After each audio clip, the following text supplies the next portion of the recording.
guys, Lou Arpeggios here. Thanks for joining and welcome to another guitar lesson. Today we're going to take an in-depth look at how I composed and played this arpeggio sequence. So as a lead guitar player playing over chord changes like this, we want to be able to play all the right notes at the right times. So this takes a lot of practice in finding all the right arpeggios across the guitar fretboard. So what I did here is I created a little bit of an exercise to challenge myself to follow over each chord the best way that I possibly could. The chord progression is built from an E minor chord, moving down to a B major in first inversion, which then moves up to a C major 7 chord, which finally moves down to a B7 dominant chord. What I played over that is basically this E minor arpeggio, and this is in root position. This is the 12th fret. So the phrasing goes like this. And what I was thinking there is basically I wanted to move down the arpeggio, but I wanted to in different note groupings. So I started with 4. So we have 1, 2, 3, 4, and then 1, 2, 3, 4, 5. So I thought that was kind of cool instead of moving down in 3s or 4s, which are a little bit more common. So that's... So that brings us all the way down to this B on the 7th fret. And at that point, the chord progression moves now to this chord right here. So we have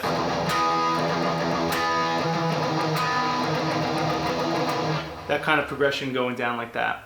So what I used over this chord is basically a D sharp diminished 7 arpeggio. We climb up this arpeggio shape. And then that leaves us up here, and I'm playing actually the same arpeggio but in the style of 3 notes per string, so that way I could pick it a certain way. So as I reach the high E, you'll see I use this extended shape here. Extended shape. This shape is pretty cool. It is a little bit stretchy, but it is symmetrical. So what's going on is I'm playing the 11th fret, up to the 14th fret, back to 11, back to the 8th fret there, and then the same frets are being used on the G string, so you get this shape where it's same look. So we have, so I like that over that chord right there, and then that basically moves to a C major 7 chord. So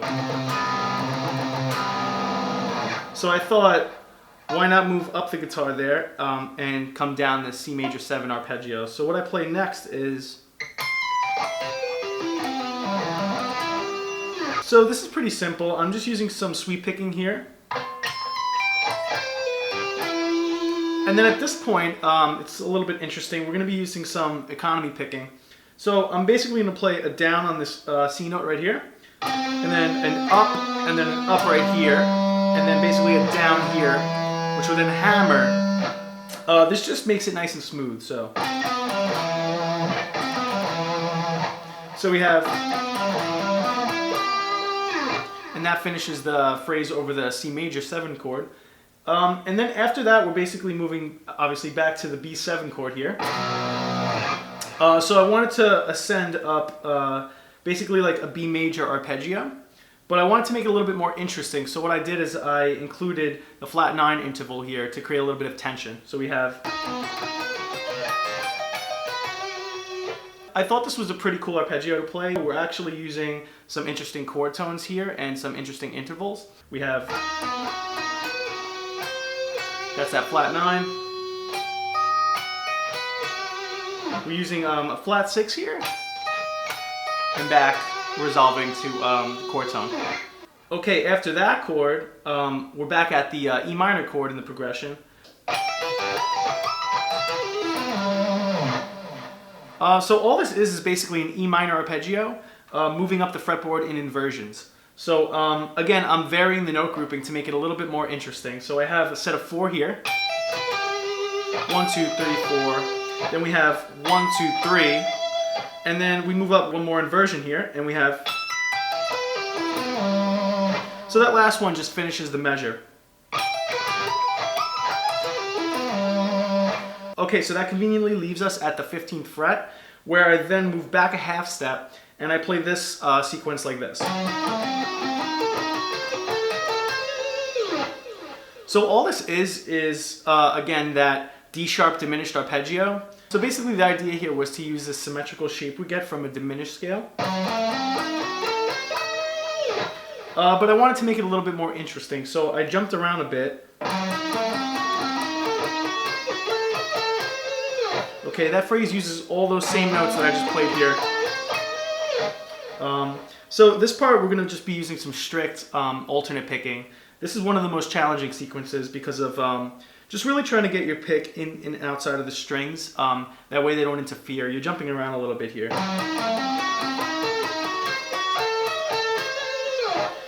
Okay, and then that brings us to our C major 7 arpeggio again. Okay, again, this is an odd note grouping, or rather a varied note grouping. We have a set of 4. 1, 2, 3, 4, 1, 2, 3, 4, 5.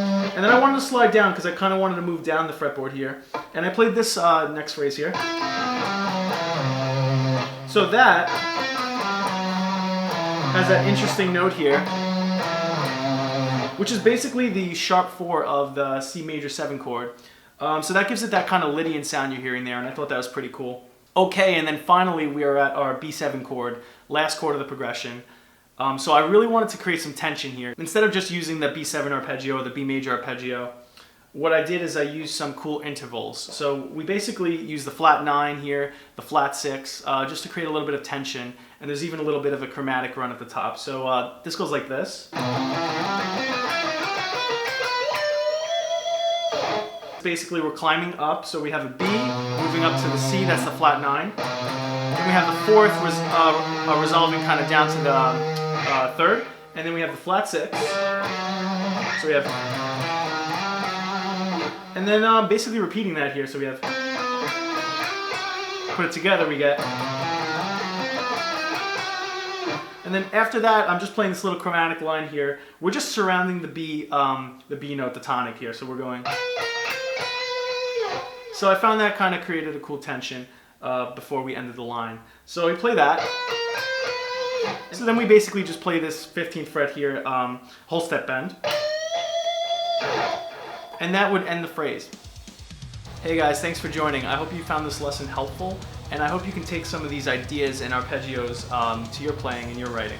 Make sure you download the backing track and you download the Guitar Pro tabs. If you don't have Guitar Pro, I included the PDF files. Play along at slow speeds, work on each arpeggio individually, and that's kind of what I did, and then I put it all together. If you like this video and you'd like to support what I do here, you can subscribe to my channel.